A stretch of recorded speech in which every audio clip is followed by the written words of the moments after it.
Unsuccessful people से अगर पूछा जाए कि आप आज असफल क्यों हैं, तो 99% लोगों का जवाब होगा हमारी किस्मत खराब है, हमारे भाग्य ने हमारा साथ नहीं दिया, इसलिए हम लोग आज अनसक्सेसफुल हैं।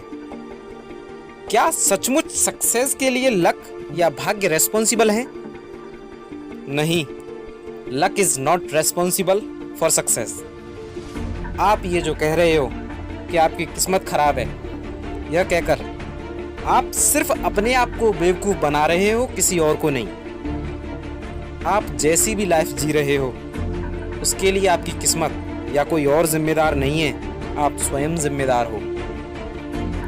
अगर आप रियलिटी में सक्सेस अचीव करना चाहते तो लक और किस्मत जैसी चीज़ों के बारे में कभी सोचते नहीं, सिर्फ कर्मा में आप बिलीव करते और कर्मा में किया गया आपका यह बिलीफ आपको सक्सेसफुल बनाता। सबसे बड़ी हैरानी की बात तो यह है कि कोई इंसान 20 साल तक दिन रात एक करके हजारों करोड़ों की कंपनी खड़ी करता है और उसकी सक्सेस के लिए अगर आपसे रिव्यू मांगा जाए तो आप बड़ी ही सहजता से कह देते हो कि वो लकी है। जरा सोचिए, आपको उसे लकी कहने में महज 2 सेकंड लगे और उसे वो मुकाम हासिल करने में 20 साल। आपने उसकी करंट पोजीशन को देखते हुए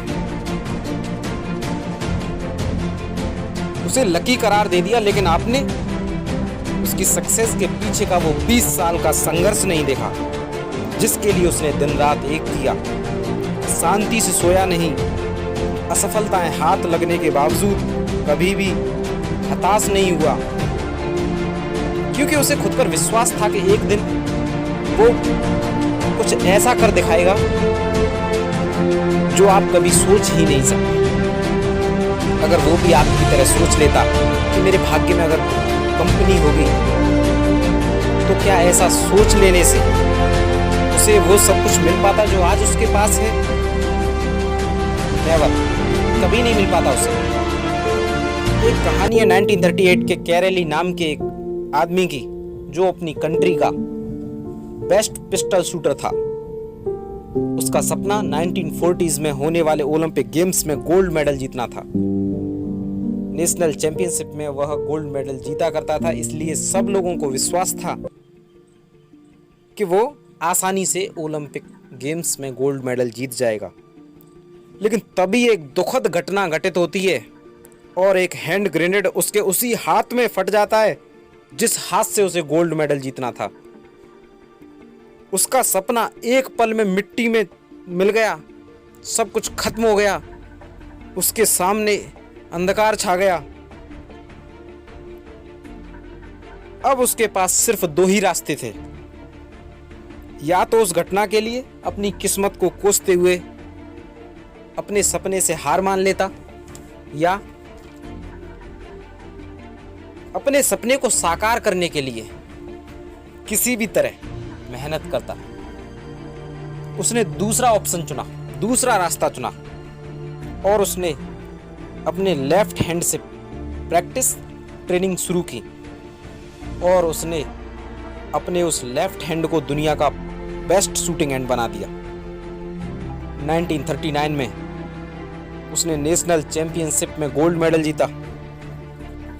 1940 और 1944 के ओलंपिक गेम्स वर्ल्ड वार की वजह से कैंसिल हो गए, but he did not lose his hope.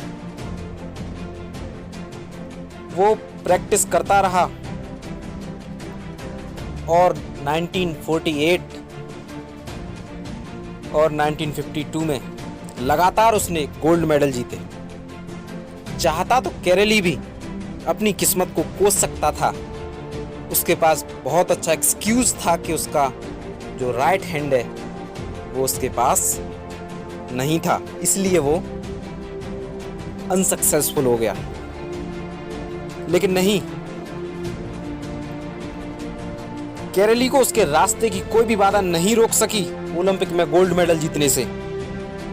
एक लूजर के पास लक के नाम पर हजारों एक्सक्यूज होते हैं कि वो इसलिए आज अनसक्सेसफुल है, लेकिन एक विनर, एक सक्सेसफुल इंसान के पास सिर्फ एक वजह होगी, वो सब कुछ कर पाने की जो उसने कर दिखाया है।